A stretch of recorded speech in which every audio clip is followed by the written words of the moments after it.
बेसुरी सूर मुळीच आवडत नाही. मग तो कुठल्याही कामाचा असो, जिथे सूर आहे तिथे माधवी वैद्य रमतात. तो सूर बेसूर व्हायला लागला की माधवी वैद्य तिथून पाय काढतात. एखादे काम किंवा विषय कसा निवडून त्यामध्ये स्वतःला झोकून प्रावीण्य मिळवायचे या बाबतीत आज छान मार्गदर्शन प्राध्यापक डॉक्टर माधवी वैद्य यांनी महाराष्ट्र टाइम्स पुणे, निळकंठ प्रकाशन, पुणे पुस्तक महोत्सव यांनी आयोजित केलेल्या कार्यक्रमात आज सर्वांसमोर प्रस्तुत केले. प्राध्यापक डॉक्टर गणेश राऊत यांनी त्यांची मुलाखत घेतली. हा भाग आपल्यासाठी लेखक वाचक संवादाचं हे 24वं पुष्प आहे आजचं. हे बरोबर 2 वर्ष आज पूर्ण झालेली आहेत. आणि हा कार्यक्रम यशस्वी व्हायचं सगळ्यात महत्त्वाचं कारण काही असेल तर महाराष्ट्र टाइम्सनं याच्यामध्ये घेतलेला पुढाकार, श्रीधर लोणी सरांचा पहिल्यापासून या सगळ्या कल्पनेला असलेला पाठिंबा, पुणे पुस्तक महोत्सवाचे श्री राजेश पांडे सर आणि नीलकंठ प्रकाशनचे मारणे, असा सगळा त्रिवेणी संगम घडून आला. आणि त्यामुळे गेले सलग 24 महिने आपण सगळे एकमेकांना भेटत आहोत. मला माझ्या आयुष्यात कधीही कल्पना नव्हती की मी मुलाखत घेऊ शकेन, परंतु ज्यांच्यामुळे मी हे सगळं शिकलो त्या आमच्या फर्ग्युसनमधल्या डॉक्टर माधवी वैद्य मॅडम, ज्यांचा मी विद्यार्थी आहे 3 वर्ष. आणि सांगायला आनंद वाटतो, 3 वर्षात मी त्यांचा एकही तास बुडवलेला नव्हता. तेव्हा विद्यार्थ्यांनी तासाला बसायची परंपरा होती. सुदैवानं मोबाईल नव्हता, तर त्या काळामध्ये त्या आमच्याकडून सगळं काम करून घ्यायच्या. त्यामुळे आजचा हा दिवस उगवलेला आहे असं मी मानतो. या निमित्तानं महाराष्ट्र टाइम्सचा कला संगम आता सुरू होतोय, तर त्याचं जे प्रास्ताविक आहे ते मी आदरणीय श्रीधर लोणी सरांना अशी विनंती करतो की त्यांनी आपल्याशी संवाद साधावा. स्वागत. महाराष्ट्र टाइम्सच्या कला संगम उपक्रमाचा यंदा 11वं वर्ष आहे आणि त्याची सुरुवात लेखक वाचक संवादाने आम्ही करत आहोत. लेखक वाचक संवाद आता राऊत सर म्हणाले त्याप्रमाणे गेली सलग 24 महिने हा उपक्रम चालू आहे. या 24 महिन्यात 48 लेखकांच्या मुलाखती आपण घेतलेल्या आहोत आणि त्या सर्व याला आपण वाचकांनी, प्रेक्षकांनी मोठा प्रतिसाद दिला आणि त्यामुळंच हा उपक्रम सुरू राहिला. या उपक्रमसाठी जो पुढाकार घेतला पुणे पुस्तक महोत्सवाचे राजेश पांडे, त्याच्यानंतर नीलकंठ प्रकाशनचे मारणे आणि लोकमान्य कल्चरल क्लब या उपक्रमामागे आणि एकूणच महाराष्ट्र टाइम्सचा जो कलासंगम उपक्रम आहे त्याच्यामागे अतिशय खंबीरपणे उभा आहे. गेल्या वर्षी लोकमान्य कल्चर क्लबनी कलासंगमला एक भक्कम पाठिंबा दिला होता त्याबद्दल, आणि याही वर्षी आम्हाला या भंडारकर इन्स्टिट्यूटचं ही एवढा मोठा हे प्रांगण उपलब्ध करून दिलेलं आहे. त्यामुळे मी त्यांचेही आभार मानतो, आपणा सर्वांचेही आभार मानतो आणि हा उपक्रम सुरू करावा अशी मी राऊत सरांना विनंती करतो. आजचे जे दोघेही मान्यवर आहेत त्या दोघांचा प्रचंड मोठा परिचय माझ्याकडे आहे, तर त्यामुळे तो काही सगळा मी वाचून दाखवणार नाही. त्याचं साधं कारण असं आहे की दोघांनीही आपली नाममुद्रा महाराष्ट्रावरती उमटवलेली आहे आणि त्यांच्या मुलाखतीच्या माध्यमातून आपण ते सगळं जाणून घेणार आहोतच. त्यामुळे अगदी मोजका जो 2-3 ओळींचा परिचय आहे तो मी करून देतो तुम्हाला. मॅडमचं वैशिष्ट्य म्हणजे त्या आजही निवृत्त झाल्यानंतर सुद्धा इंजिनिअरिंग कॉलेजमध्ये मराठी भाषेचं अध्यापन करत आहेत. उरलेल्या प्राध्यापकांसारख्या ते निवृत्त नाही. त्याचं साधं कारण असं आहे, त्या हाडाच्या शिक्षिका आहेत आणि मी हाडं शिल्लक असलेला शिक्षक आहे. हा आम्हा दोघांमधला फरक आहे. त्या राहतात स्वेदगंगा सोसायटीमध्ये. मी नेहमी गमतीनं असं म्हणतो, विद्यार्थ्यांना त्या घरी बोलायचं, त्यांचा बंगला विद्यार्थ्यांसाठी खुला होता.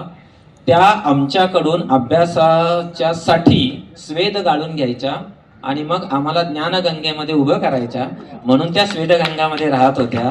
असं त्यांच्या राहण्याचं ते ठिकाण आहे. त्यांचं घर सगळं पुस्तकांनी भरलेलं आणि खरं म्हणजे प्राध्यापक कसा असतो हे त्यांच्याकडून शिकावं.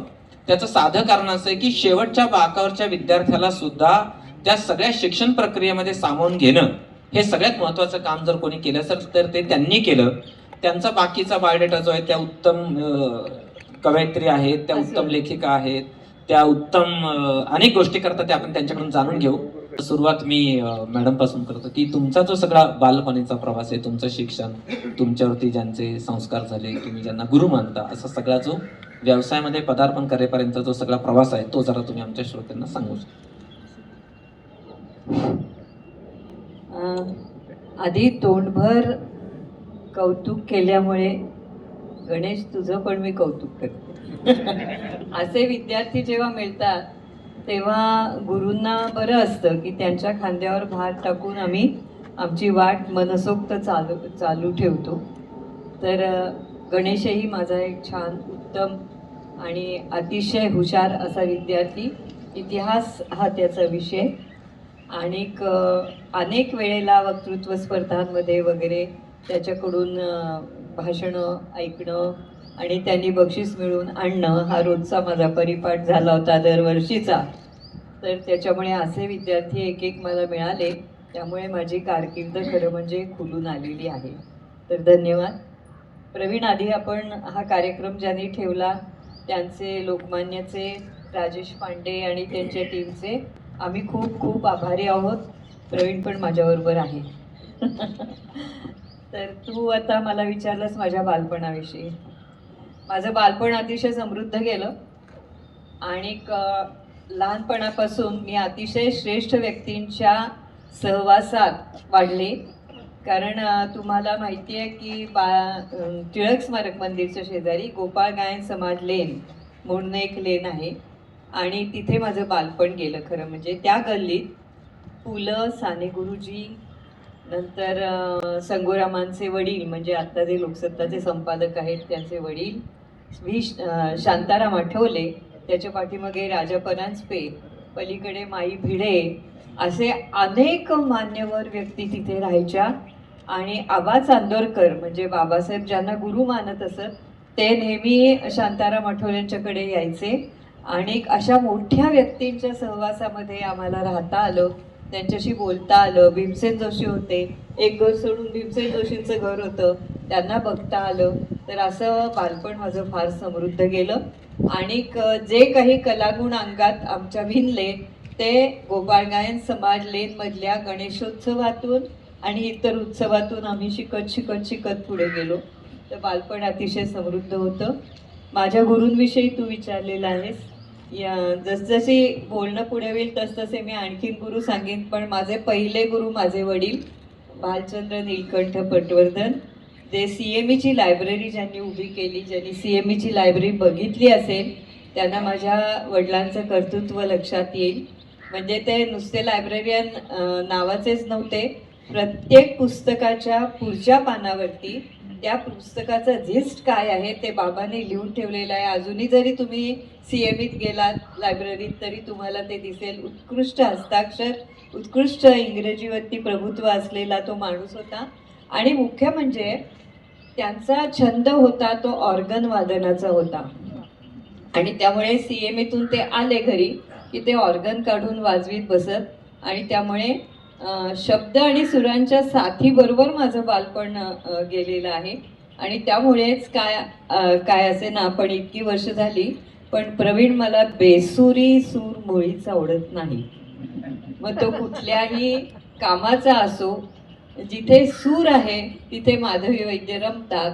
तो सूर बेसूर व्हायला लागला की माधवी वैद्य तिथून पाय काढतात. तुम्ही जो गणेशोत्सवाचा मुद्दा मांडलात की तुमची जडणघडण गणेशोत्सवाच्या सगळ्या त्या वातावरणामध्ये झाली, खरं म्हणजे महाराष्ट्र टाइम्सनं पुढाकार घेऊन अलीकडे गणेशोत्सवाचं वातावरण सुधारण्याचा जो चंग बांधलेला आहे, कुठेतरी मला असं वाटतं तो धागा अजूनही शिल्लक आहे. आणि गणेशोत्सव ही खरं म्हणजे कार्यकर्त्यांना घडवणारी शाळा आहे, याच्यावरती अजूनही मठाचा विश्वास आहे. तुमचं शालेय शिक्षण, महाविद्यालयीन जीवन यातल्या जरा काही गोष्टी सांगा की त्या सगळ्या कालखंडामध्ये काही शिक्षकांचा प्रभाव पडतो, काही महत्वाकांक्षा डेव्हलप होत जातात, तर त्याची जरा माहिती सांगा. माझं शिक्षण त्यावेळच्या भावे स्कूलमध्ये झालं आणि खूप छान आम्हाला शिक्षक होते. म्हणजे आमच्या जडणघडणीमध्ये शाळेच्या शिक्षकांचा फार मोठा सहभाग होता. आणि तुला सांगायचं म्हणजे 10वीला आम्हाला जमदग्नी मॅडम म्हणून होत्या शिकवायला. आणि त्यांची म्हणजे अजून मला इतकं आता वय झालं आहे तरीसुद्धा मला तो तास आठवतोय. आणि जमदग्नीबाईंनी शिकवलेली बालकवींची फुलराणी कविता आठवते. पण तिथे मराठी म्हणजे काय असतं, त्याची शैली काय असते आणि ती कशी अनुभवायची असते, कशी आस्वादायची असते, ह्याचं एक परिपाठ जमदग्नीबाईंनी घालून दिला. दुसरं मला आठवत आहे की घाशीराम कोतवालचे जे कोरिओग्राफर मुळगुण सर, तर मुळगुण सर आम्हाला ड्रॉइंगला होते. आणि ड्रॉइंग आणि शिवण हे आमचे अतिशय दोन नावडते खरं म्हणजे विषय होते. पण मुलगुण सर तू जसा ना माझ्या क्लासला बसायचास तशी मी मुलगुण सरांच्या क्लासला नक्की बसायची. म्हणजे तेव्हा काय शाळेत बसायचंच असतं, म्हणजे त्याला कंपल्शन असतं तुम्हाला, पण आवडीने बसायची. कारण मुलगुण सरांनी रंगरेषांच्या बरोबर जीवन कसं जगा, जीवन कसं समृद्धपणे जगा, ते आपोआप शिक्षण आम्हाला मिळत गेलं. ते दोन दोन ओळींच्या कविता आमच्या नावाला धरून करायचे. म्हणजे माझं नाव जया माहेरचं, तर शेजारून जाताना ते असे पुटपुटायचे, जया अंगी मोठेपण तया यातना कठीण, पण त्यांचं वाक्य इतकं खरं होईल असं सर समोर बसले. तर इतकं मला खरं, मग त्यांचं वाक्य इतकं खरं होईल म्हणजे गुरुचं वाक्यात किती हे असतं बघ. नंतर ए बापट बापट काम कर पट करू नको लटलट वगैरे असं ते जाताना ना. म्हणजे संयमक म्हणजे काय, यमक म्हणजे काय, अनुप्रास म्हणजे काय, ते मराठीच्या क्लासमध्ये जे शिकायला मिळालं नाही ते मुलगुण सरांनी शिकवलं. आणि त्यांनी सर्वात मोठा धडा आम्हाला दिला. म्हणजे आम्ही फोक डान्सेस करायचो, अंक करायचो, तंक करायचो वगैरे वगैरे वगैरे. तर मुलगुण सरांनी आपलं काम हे बजेट शिवाय कधीही थांबवू शकतच नाही. हा फार मोठा धडा आम्हाला तो दिला. कारण शाळेचं बजेट किती असणार, फोक डान्समध्ये मुली किती, त्यांना सगळे कॉस्ट्युम्स वगैरे करायचे, मग कार्डबोर्डपासून दागिने तयार करायचे, आम्हाला साड्या आणायला सांगायचे. त्या वर्गामध्ये आम्ही रंगवायचो मोठ्या मोठ्या साड्या, पिवळ्या रंगाच्या, लाल रंगाच्या. पण आमचं काम कधी बजेटमुळे अडलं नाही. तर बजेट हे आपल्याला कधीही कामाशिवाय रोखू शकत नाही, हे तिथे आम्हाला कळलं. दुसरं म्हणजे आपल्या आग्रहासाठी बंडखोरी करायची आणि ती केलीच पाहिजे, हा धडा सुद्धा शाळेमध्ये आम्ही गिरवला. कारण आम्हाला ना 16 रुपयाच्या अशा जाड्या भरड्या गणवेशाच्या साड्या होत्या. आणि आम्ही लहान लहान मुली होतो, काय आमची वजनं बिजनं म्हणजे आत्ताच्यावर जाऊ नको, पण तेव्हा आम्हाला त्या साड्या सुद्धा नेसायला नको वाटायच्या. तर आम्ही सगळ्यांनी काय ठरवलं की काय म्हणजे या शिक्षकांना काही कळतं की नाही, म्हणजे आम्हाला एवढ्या जाड्या भरड्या साड्या नेसायला लावतात. आम्ही सगळ्या मुलींनी ठरवलं, सगळा वर्ग तिथे चिंचेचं झाड आमचं फार प्रिय होतं त्या एरियातलं, त्या चिंचेच्या झाडाखाली गुपचूप उभं राहिलो, सगळा वर्गच्या वर्ग ओळीमध्ये उभं राहिलो. शिक्षक आले, ते म्हणले काय तुम्हाला आज वर्गात जायचं नाही? म्हणलं नाही, आम्ही संप पुकारलाय, आम्ही बंड लढवतोय. तर ते म्हणले का, तुम्ही आम्हाला अशा साड्या दिल्यात ज्यांना त्या साड्या बोजड वाटतील त्यांना नको, त्यांना म्हणजे ठीक आहे तुम्ही त्यांची वेगळी कॅटेगरी करा, आम्हाला का त्या साड्या नेसायला लावताय. हे एक. नंतर सगळ्यात सहभाग म्हणजे ते स्वागत गीत आणि जनगण मन वंदे मातरम वगैरे वगैरे सगळं म्हणण्यामध्ये लीडिंग रोल असायचा माझा. तर तेव्हा सगळ्या पांढऱ्या साड्या नेसून ते सगळं आम्ही म्हणायचो. मग आम्ही म्हटलं की एवढा आनंदाचा क्षण आहे, आम्ही स्वागत गीत म्हणतोय आणि तो पांढऱ्या साड्या नेसून काय आम्हाला उभं करताय. तेव्हा शिवसंभ नावाची साडी होती, माझ्या वयाच्या कोणी असेल तर त्यांना ओळखू येईल मी काय म्हणते ते तुम्हाला पटेल. तर ती शिवसंभ साडी नेसून आम्ही स्वागत करू, म्हणून आम्ही त्याच्यासाठी पण असं एक बंड केली की आम्ही स्वागत करू पण पांढऱ्या साडीत नाही करणार, शिवसंभ नेसू. तर असा आम्हाला मुक्तपणा होता आमची मतं मांडायला आणि ती जोरकस मांडायला. तुमच्या मतांना कोणीतरी ऐकताय, कोणीतरी साथ देत आहे, त्याच्याप्रमाणे तुम्ही काहीतरी घडवून आणू शकता, ही जी काही ताकद असते ना ती पण शाळेने दाखवली. म्हणजे नुसतंच पट्ट्या मारान गप्प बसा अशी ती शाळा नव्हती. तसे काही शिक्षक आमच्या जडणघडणीत हे नक्कीच आहे आणि शाळेचं त्यामुळे आम्ही फार आभारी आहोत. आत्ता मी माझी विद्यार्थिनी संघाची अध्यक्ष आहे. आणि जेव्हा कोविड आलं ना तर तेव्हा मी काय केलं की शाळेच्या ज्या उद्योजक माझ्या मैत्रिणी आहेत त्यांच्याकडून रेणुका उद्योजिका म्हणून एक व्हॉट्सअप ग्रुप तयार केला आणि आमच्या शाळेच्या मुली कोविडमध्ये काय काय करू शकतात घरी आणि त्यांना ते एक पैसे मिळवायचं साधन होऊ शकतं. कारण सगळी घरंसुद्धा अशी डळमळीत झाली होती कोविडमध्ये, नोकऱ्या गेल्या होत्या, कोणाला काढून टाकलं होतं वगैरे वगैरे. तो ग्रुप आमच्या शाळेतर्फे इतका सुंदर चालतोय की लहान लहान उद्योजिका आता आमच्या या व्यवसायामध्ये तरबेज होऊन आपला आपला व्यवसाय करतायत. खूपच छान. दोन गोष्टींचं तुमच्या शिवसंभवचं तुम्ही नाव घेतलं. या शिवसंभवची एक आठवण अशी की शिवसंभव नाटकाच्या प्रयोगाला छत्रपती राजर्षी शाहू महाराज होते. नाटकाचा प्रयोग चालू असताना जेव्हा छत्रपती शिवाजी महाराजांचा जन्म दाखवला तेव्हा ते चक्क उठून उभे राहिले आणि त्यांनी मुजरा केला.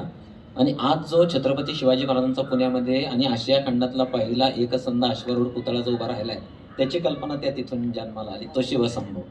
आणि मी माझ्या 24 मुलाखतींमध्ये सर्वांना शिक्षकांबद्दल आणि शाळेबद्दल प्रश्न अशासाठी विचारतो.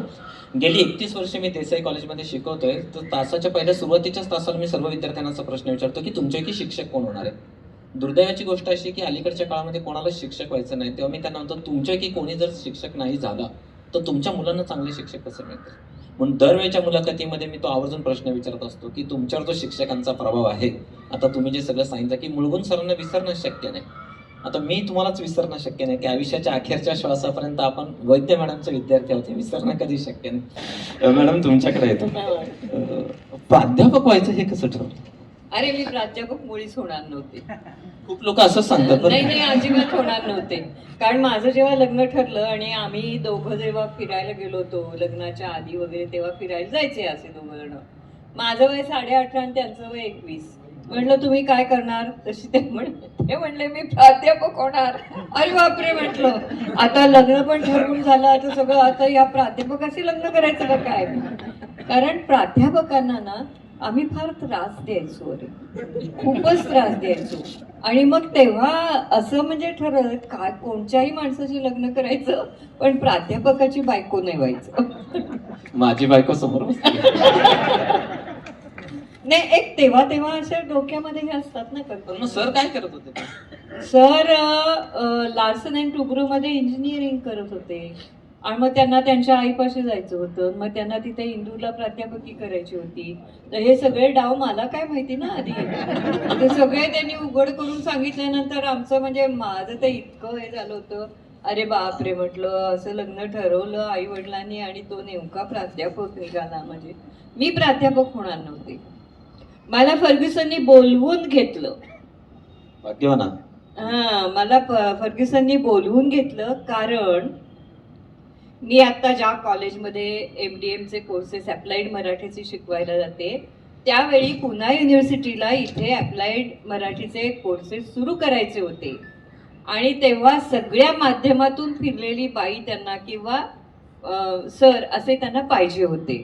आणि तेव्हा मी हे बाकीचे उद्योग खूप करत होते ना, म्हणजे आनंदवय सुरू होतं, काय काय म्हणजे आनंदवय तेव्हा सुरू नव्हतं, पण मी व्यासपीठावरून भाषणं, आकाशवाणीमध्ये जा, दूरदर्शनचे कार्यक्रम, हे सगळं माझं फिरून झालेलं होतं. आणि तेच सगळं अप्लाइड मराठी म्हणून त्याच्यातला खूपसा भाग शिकवायचा होता. मग जोगळेकरांनी मला विचारलं, त्याच्या आधी मी होमिओपॅथीत खूप बुडले होते, होमिओपॅथी आणि पुष्पौषधी हे दोन्हीमध्ये. आणि त्यांचा फोन आला की काय करताय मॅडम. म्हटलं मी औषधं मानते होमिओपॅथीची. तसे ते काय ते सोडा सोडा म्हणले, इथे या उद्यापासून शिकवायला फर्ग्युसनमध्ये. आम्ही सुद्धा सतीश आळेकरांनंतर 16 वर्षांनी पुरुषोत्तम आणलाय फर्ग्युसनसाठी. योगेश सोमण आणि ही सोनाली. तर मग त्यांनी सांगितलं की उद्यापासून या तुम्ही. म्हटलं अहो मला काहीच कल्पना, या हो तुम्ही म्हणे इथे या. आणि मग तुम्ही मग मी आले तशी म्हणले तुम्हाला शिकवायला उद्यापासून यायचं आहे. म्हणलं माझी नाही तयारी काही, माझा काही अभ्यासच नाही. अहो म्हणले नाही तुम्ही जे केलंय तेच शिकवायचंय म्हणले. आणि मग मला अशी ती प्राध्यापकी. आणि जोगळेकरांचा दरारा एवढा होता की जोगळेकरांना नाही म्हणताच यायचं नाही. माझ्यासमोर सुनील महाजन बसले, कल्याणी बसले, मसापमध्ये त्यांनी काय कारकीर्द गाजवली सगळ्यांना माहिती आहे. ते मी म्हटलं ठीक आहे मग मी येते. आणि त्यांनी मला शिकवायलाच सुरुवात करा म्हणून सांगितलं. इंटरव्ह्यू नाही, अर्ज भरणं नाही, काही नाही. आणि नोकरी मिळाली मला. आणि मग दुसऱ्या दिवशी म्हणले आपण प्रिन्सिपॉलला भेटू. म्हटलं बरं भेटूया. तर काय माझाही प्रवीणसारखा धडाकाच होता सगळा. तर त्याच दिवशी संध्याकाळी, म्हणजे ही सकाळी मला जोगळेकरांनी ऑफर दिली, नोकरी मिळाली. आणि त्याच दिवशी संध्याकाळी मी एका रिसेप्शनला गेले. त्या रिसेप्शनचे यजमान मला म्हणाले की काय करताय सध्या. फर्ग्युसनमध्ये बोलावून नोकरी मिळणं म्हणजे काय हो, काय समजायचं काय. तर मी अशी हवेत तरंगतच होते. मी म्हटलं मी फर्ग्युसनमध्ये नोकरीला लागले. तशी म्हणले हो का, मग आता म्हणे प्रिन्सिपॉल आलेत, त्यांच्याशी बोला तुम्ही, मग गाठ पडली की नाही. नाही म्हटलं त्यांना उद्याला भेटायचं आहे, कारण मी शिकवायला सुरुवात केली. तशी बरोबर म्हटलं मला आवडेल त्यांना भेटायला. त्यांना भेटायला गेले आणि त्यांना सांगितलं की सर मी फर्ग्युसनमध्ये आता मला नोकरी मिळाली वगैरे. ते शांत म्हणले, म्हणाले हो का, फर्ग्युसनमध्ये लागलाय का तुम्ही. हो म्हटलं मला फार छान वाटतंय, फार ग्रेट वाटतंय. तशी मी थोड्या वेळाने बघितलं तर सकाळी क्लासमध्ये जाताना मी त्या प्राध्यापकांना, आतमध्ये शिरणाऱ्या प्राध्यापकांना असं म्हटलं होतं की हा वर्ग मला अलॉट केलेला आहे. तर मी इथे घेऊ शकते का वर्ग. तशी ते म्हणले की काय शिकवता तुम्ही. मी म्हटलं मी अप्लाइड मराठी शिकवते. मी म्हटलं आपण काय शिकवता. तशी ते म्हणले की तत्वज्ञानाचा मी प्राध्यापक आहे. तर म्हटलं सर तुमच्याकडे किती विद्यार्थी आहेत. तशी ते म्हटलं की माझ्याकडे एक 10-20 विद्यार्थी आहेत. मग म्हटलं सर तुम्ही दुसरा वर्ग बघा ना, माझी पोरं म्हटलं 35-40 आहेत. तू होतास तेव्हा तीच गोष्ट आहे. आणि मग ते बिचारे गेले निघून आणि तेच गृहस्थ प्रिन्सिपॉल म्हणून माझ्यासमोर. आणि मी म्हटलं सर माझी पायाखालची जमीनच सरकली. मी म्हटलं sir very very very sorry, मला माहिती नव्हतं तुम्ही प्रिन्सिपॉल आहात आणि मी तुम्हाला सकाळी असं म्हटलं की तुम्ही जा दुसरीकडे. तर अशी ती. तर ते म्हणले उद्या तुम्हाला इंटरव्ह्यूसाठी येण्याची मुळीच आवश्यकता नाही. फर्ग्युसनमध्ये आम्हाला असेच प्राध्यापक लागतात की जे आपल्या मताशी ठाम असतात. तेव्हा उद्या काही येऊ नका, तुम्ही ऑलरेडी पास आहात असं जोगळेकरांना सांगा. अशी ती नोकरी मला लागली. आता सुद्धा इंजिनिअरिंग कॉलेजनी मला बोलवलं बरं का. बिन बुलाए मेहमान हम नाही का. खरंय. तुमच्यावर किर्लोस्करांचा खूप प्रभाव आहे, बोलावल्याशिवाय जायचं नाही. त्यामुळे मॅडमनी ज्या प्राचार्यांचा किस्सा सांगितला ते आम्हाला FY ला असताना लॉजिक फिलॉसॉफी शिकवायचे. स्वतः जेवून आलेले असायचे आणि 1.5 वाजता आमचा तास असायचा त्यांच्या बंगल्याशी शेजारी. आमच्या पोटामध्ये कावळे ओरडत असायचे आणि ते कावळे सरांनी लिहिलेलं पुस्तक आम्हाला शिकवत असायचं. वेगळा तुम्ही PhDच्या विषयासाठी अप्रतिम काम केलं. तुमचं लेखन हे राजेशजी बसा ना, राजेशजी समोर बसा, जरा आम्ही अजून जोमाने बोलू. जोरदार टाळ्या वाजवून राजेशजींचं स्वागत करूया. राजेशजींबरोबर माझ्या कॉलेज लाईफची मी खूप सुंदर वर्ष घालवली आहेत, कारण ते अखिल भारतीय विद्यार्थी परिषदेचे महाराष्ट्राचे प्रदेश प्रमुख होते आणि मी त्यांच्याबरोबर अनेक चळवळीत आणि ह्याच्यात भाग. त्यामुळे राजेशजींचा आमच्यावर खूप प्रभाव आहे अनेक गोष्टींमध्ये.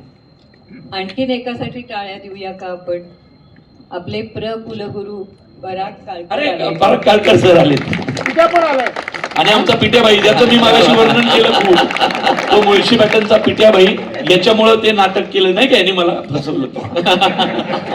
आणि तू जसा माझ्या घरी अभ्यास करायला यायचास तसे पराग काळकर सुद्धा माझ्या घरी अभ्यास करायला.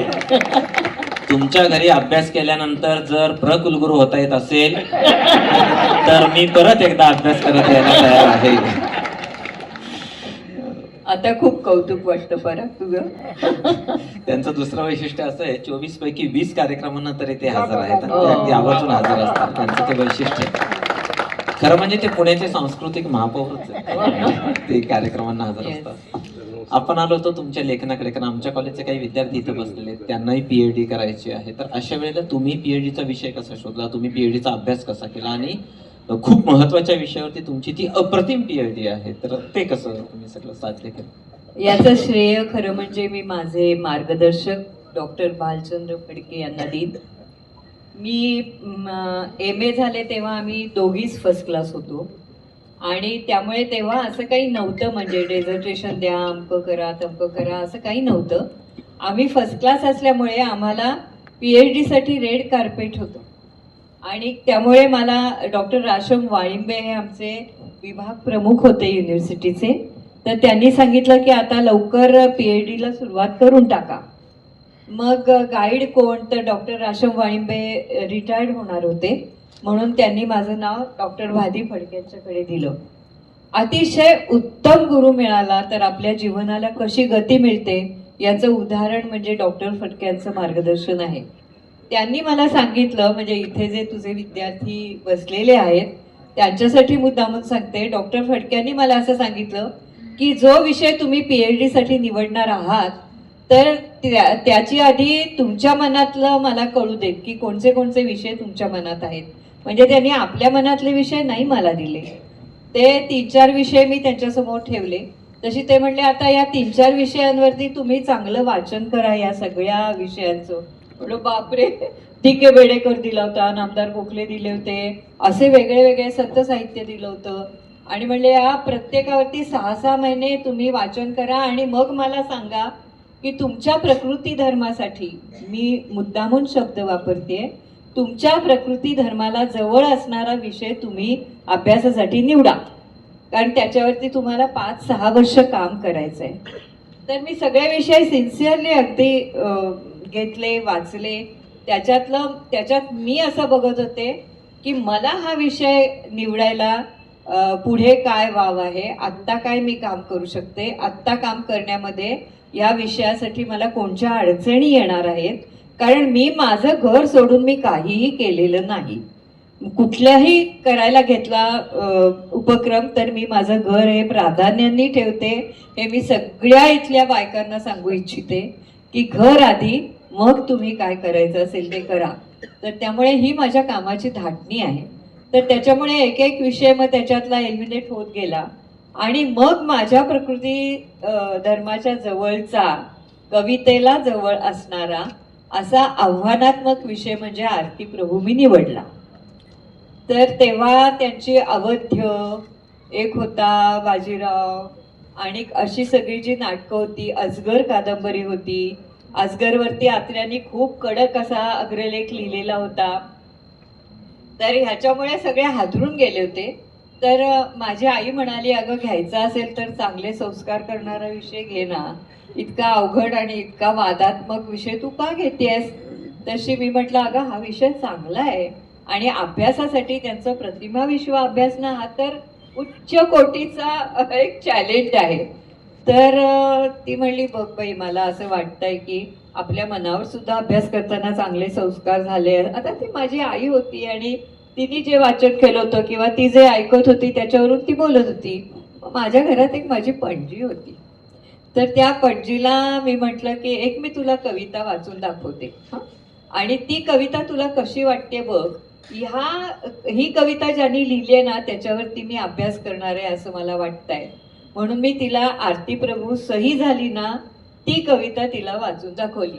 आता सरी वळवाच्या ओसरू लागल्या, भरी निळी नवलाई जळी निवळल्या, गंध गर्भ भुई पोटी ठेवो नवाळली, भुई चंपकाची पाने कर्दळीच्या तळी, कुठे हिरव्यात फुले पिवळा रुसवा, गगनास मेघांचा हा पांढरा विसावा, आता रात काजव्याची वाळावर झुरे, भोळी निर्झरी मध्येच बरळत झरे, धुके फेसाळ पांढरे दरवळून दवे, शून्य शृंगारते आता होत हळदिवे.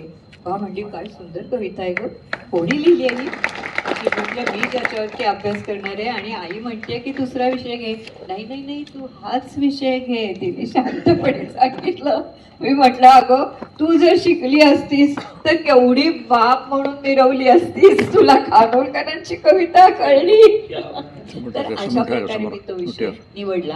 आणि पुढे काय प्रवीण तुला सांगते की मी त्या विषयामध्ये इतकं मला वाहून घेतलं स्वतःला. आणि तो असाच कॅचेस होता, तो म्हणजे मानगुटीवरतीच बसणारा लेखक होता तो. तर त्याच्यामुळे पुढची 5-6 वर्ष इतकी सुंदर गेली माझी. प्रत्येक प्रतिमा उलगडताना मला असं वाटायचं मी बुद्धिबळाचा डाव टाकलाय आणि मला तो जिंकायचा आहे. म्हणजे पत्ते खेळण्यातही आनंद असतो, बुद्धिबळाचा डाव मांडण्यातही आनंद असतो. मला बुद्धिबळाचा डाव मांडणारी मी आहे, मी पत्ते खेळणारी नाही आहे. तर त्याच्यामुळे त्याच्यात मी गुंतत गेले आणि ते चॅलेंजेस स्वीकारत आरती प्रभू केला. आणि मग त्या आरती प्रभूंना मी सगळ्या मीडियातून फिरवून आणलं. म्हणजे माहितीपट म्हण, एकांकिका म्हण, नंतर कार्यक्रम म्हण, त्याच्यावरचे असं सगळीकडे आरती प्रभूंचं बोट धरून मी फिरून आले. माझा जन्म सार्थक झाल्यासारखा असं मला वाटतो. देवानी जर मला विचारलं की पुढचा जन्म देतो काय घेशील तू मागल्या जन्मातलं, तर मी सांगेन की आरती प्रभूंच्या अभ्यासावरची 5-6 वर्ष तुम्हाला परत दे. त्या कवी शब्दांचे ईश्वर हे शीर्षक कसं सुचलं? हां, ती एक मजा म्हणजे फर्ग्युसनमध्येच मी शिकवायला होते आणि त्यावेळी डॉक्टर फडके यांनी मला असं सांगितलं की हे ठीक आहे म्हणजे तुम्ही PhD वगैरे करताय, पण तुमची भाषा साधी सरळ सोपी आहे. तर तुम्ही काय करा आता युनिव्हर्सिटीतच डॉक्टर भिडे होते आणि भिडे आमच्या इंदूरचेच बरं का, पण संस्थेचा जो मुख्य असतो ना तो आधी द्रष्टा असावा लागतो. तसे ते भिडे द्रष्टे होते आणि त्यांनी ते मीडिया सेंटर काय EMRC सुरू केलं तेव्हा. आणि EMRC मध्ये त्यांनी एक वर्कशॉप ठेवलं होतं, ते माध्यमांच्यासाठी लेखनाचं ठेवलं होतं, म्हणजे दूरदर्शनच्या माध्यमाच्यासाठी लेखन, सविता लेखन. तर त्याला शर्ले व्हाईट बोलवलं होते अमेरिकेहून आणि त्यांनी आमचं 1 महिन्याचं वर्कशॉप घेतलं. असं वर्कशॉप हे प्रत्येक युनिव्हर्सिटीने ठेवलं पाहिजे. आणि दृक भाषा म्हणून जी असते, आता सगळीकडे माध्यमातून ही दृक भाषा नाही, श्राव्य भाषा वापरली जाते. हा माझा फार मोठा असा श्राव्य भाषा वापरली जाते. दृक भाषा वेगळी आहे आणि ती दृक भाषा अजूनही कोणाच्या प्रश्नी पडत नाहीये. सगळे आकाशवाणीचीच स्क्रिप्ट दूरदर्शनसाठी लिहित आहेत, ही माझी तक्रार आहे. आणि म्हणून त्या बाईंनी आमची दृक भाषा तयार करून घेतली आणि तिथे माझी राष्ट्रपती पारितोषिकाला जी मी माहितीपट पुरवला त्याची शिदोरी त्या बाईंनी मला बांधून दिली तिथे. आणि ह्या दृक भाषेची तू आग्रह धरून तू स्क्रिप्टिंग कर, म्हणजे मग तू यशस्वी होशील. आणि मग त्याच्यानंतर विश्राम रेवणकर वगैरे, पण मार्ग दाखवला तो डॉक्टर फडक्यांनी दाखवला.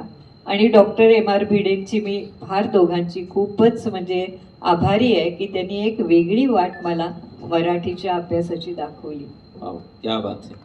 विद्यार्थ्यांना संधी देणं, त्यांच्याकडून ते चांगलं काम करून घेणं आणि कवितांचं सादरीकरण असेल, त्या कवींचा शोध घेणं असेल, ह्या सगळ्या गोष्टी तुम्हाला कशा सुचत गेल्या फर्ग्युसनमध्ये आणि तुमचे सगळे विद्यार्थ्यांना तुम्ही कसे तयार करता? विद्यार्थी, कारण कथा आवडायची, कादंबरी आवडायची, नाटक आवडायचं. कविता शिकवणार म्हटल्याबरोबर हळूहळू एक जण काढते पाय घ्यायचे. तर मी म्हटलं कविता हा आयुष्यातला फार महत्वाचा भाग आहे, तुम्ही पळून काय जाता. तशी मग कवितेची गोडी लावायला पाहिजे म्हणून मग आनंदवयची स्थापना झाली. माझी मैत्रीण अंजली कान्हेरे, डॉक्टर अंजली कान्हेरे, आम्ही एकदा गेलो होतो सहलीला, तेव्हा काय नाव ठेवायचं अशा या ग्रुपचं. तर ती म्हणली आनंदवय ठेव. आनंदवय हा शब्दालंकार आहे. झाले बहु होतील बहु परंतु यासमहा. म्हटलं करेक्ट, छान आहे याचा अर्थ. आणि पहिला कार्यक्रम आम्ही फर्ग्युसनच्या विद्यार्थ्यांना घेऊन शब्दोत्सव, तू असशील तेव्हा, शब्दोत्सव कुसुमाग्रजांच्या कवितेवरती केला. माझ्या विद्यार्थ्यांना संहिता लिहायला लावली मी. विद्यार्थ्यांचंच सादरीकरण, विद्यार्थ्यांनीच संगीत द्यायचं आणि विद्यार्थ्यांनी सादरीकरण सादर करण्यामध्ये सगळा सहभाग विद्यार्थ्यांचा, अशी ती आनंदवयची स्थापना झाली. मग त्यांना एका कार्यक्रमामध्ये कवितेची गोडी लागली. तोपर्यंत हे पुरुषोत्तम वगैरे चालूच होतं आणि पुरुषोत्तमला तुम्ही काय काय गडबडी करता आणि काय काय कृत्या करता हे मला प्राध्यापक म्हणून चांगलं माहिती होतं आणि मला काय माहिती आहे ते आमच्या प्रिन्सिपलला माहिती होतं. त्यामुळे त्यांनी 1 वर्ष माझ्याकडे असं सोपवलं की तुम्ही जे जे विषय मुलं घेऊ इच्छिताय त्यांच्या जर फॉर्मवरती तुमची सही असेल तरच आम्ही त्याला कॉलेजमध्ये ॲडमिशन देऊ, नाहीतर आम्ही देणार नाही. कारण पुष्कळ मुलं पुरुषोत्तम बसवण्यासाठी कॉलेजमध्ये यायचे. अशी सबंध टीमच्या टीम असायची ती. आणि काहीतरी एक ॲडमिशन घ्यायची, मग नंतर कॉलेजला गेलो काय नाही गेलो काय, पुरुषोत्तम केलं, बक्षीस मिळवलं की मग उदो आहेच, नाही मिळवलं तर एक पुरुषोत्तमसाठी ट्राय करता येईल. तर असं सगळं असताना त्यामुळे पुरुषोत्तमच्या सगळ्या टीम्सची माधवी वैद्य मॅडम या फार परिचित होत्या. आणि तुमच्या काळात सगळे स्टार तयार झाले. हो, आनंदमय मधून सगळे स्टार तयार झाले. म्हणजे खरं म्हणजे आनंदमय ही त्यांना एक स्टेपिंग स्टोन मोठा दिला. कारण तुला सांगते की शब्दांची आधी गट्टी जमली पाहिजे. आधी मराठी भाषेची गोडी मुलांना लागली पाहिजे, ते हल्ली मुळीच होत नाहीये, अशी माझी मगाशी एक मी तक्रार केली, त्याच्याबरोबर ही दुसरी तक्रार आहे. म्हणून आम्ही वाचावी मराठी म्हणून वर्कशॉप्स घेते आता, आणि त्याला पण माध्यम प्रायोजक म्हणून महाराष्ट्र टाइम्स आहे. महाराष्ट्र टाइम्सचे मी खूप खूप आभार मानते याच व्यासपीठावरून. आणि ती वर्कशॉप पहिलं तर छानच झालं, दुसरंही होईल. तर त्याच्यामुळे मराठीची गोडी लागली पाहिजे. शब्द म्हणजे काय भानगड आहे ते त्यांना समजलं पाहिजे. शब्द हा नुसता आपल्याकडे येत नसतो, त्याला अनेक कंगोरे असतात, अनेक पदर असतात, अनेक त्याचे भाव असतात, त्याच्यावर चित्र असतं, रंग असतं, रस असतो, नाद असतो, लय असते, हे सगळं असतं. हा शब्द तुम्हाला जर नीट कळला आणि शब्दाशी जर तुमची गट्टी जमली तर आयुष्यात तुम्ही काहीही करू शकता आणि कुठलाही वाङ्मय प्रकार हाताळू शकता. काहींना ती प्रतिभा म्हणून देणगी मिळालेली असते, पण त्या प्रतिभेची सुद्धा जोपासना करावी लागते. मग ती कोणत्याही कारणाने करा, पण मग विद्यार्थी लांब जात नाही. हे माझ्या अनन्वयमधल्या सोनाली कुलकर्णी म्हणजे सिनियर, योगेश सोमण, अभय कुलकर्णी, किती नावं सांगायची, सिद्धी देशपांडे, सक्षम पर्यंत, पक पक पकाक मधला सक्षम, राधे, सगळ्यांनी अनन्वयची मांडवा खालून एंट्री घेतलेली आहे आणि यशस्वीतेकडे वाट केलेली आहे. ह्याला एखाद्या प्राध्यापकाचं भाग्य असं म्हणतात आणि ते मला लाभलं. याच्याबद्दल मी प्राध्यापकी केली म्हणून आनंद मानते. पण अशी गोडी लावायला पाहिजे आणि तशी गोडी ना हल्ली नाही लागत आहे असं मला वाटतंय. म्हणजे मी सुद्धा मराठी आता शिकवते, पण 2 मार्काचा ज्ञानेश्वरांवरती प्रश्न काढा, 3 मार्काचा तुकारामांवरती प्रश्न काढा, पराग काहीतरी बदल रे सिस्टीम. मुलांच्याकडून काही आणि पांडे पण आहेत. लेखनच करून घेता येत नाहीये आणि असे मार्क देऊन मराठीची गोडी नाही लागू शकत. त्याच्यापेक्षा त्यांच्या परीक्षा घेऊ नका, त्यांना नुसतीच गोडी लावतो आम्ही, चला होऊन जाऊ देत एकदा.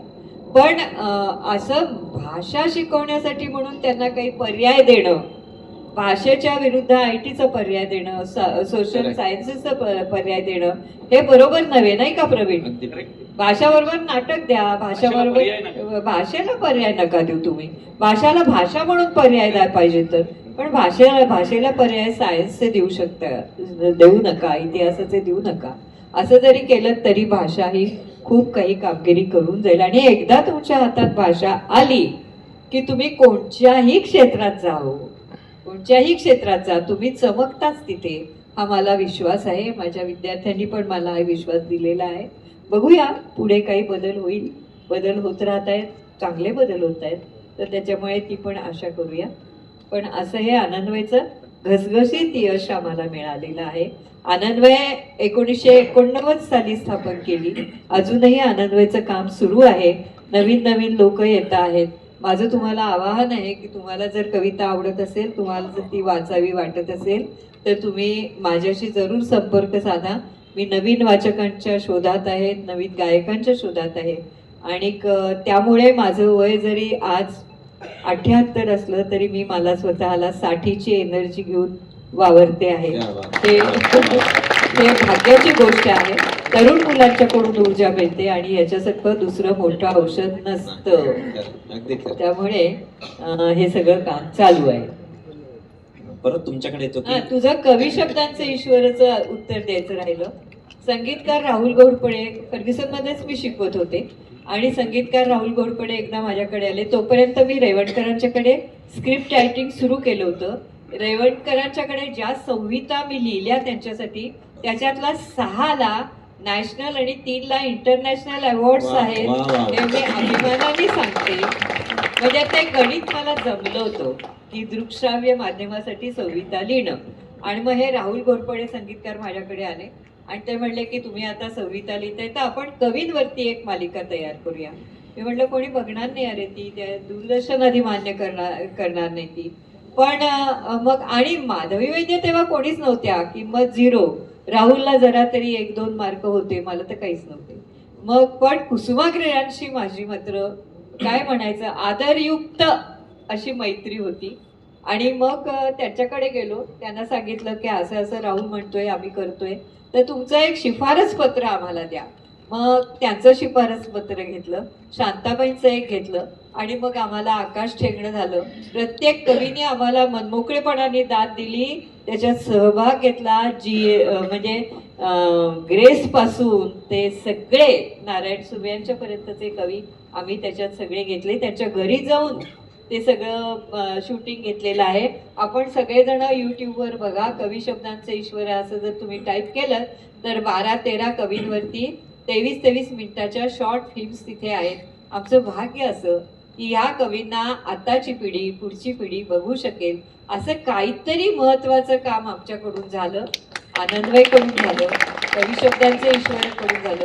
याच्यामध्ये वैद्यानं खूप आर्थिक फटका बसलेला आहे, पण तो सहन करण्याची शक्ती पण देवाने आम्हाला दिली, हे गोष्ट सांगायला नको.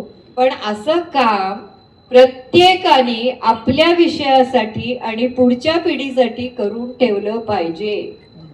नुसता अभिजात मराठीचा आम्हाला दर्जा मिळाला हे पुरेसं नाही.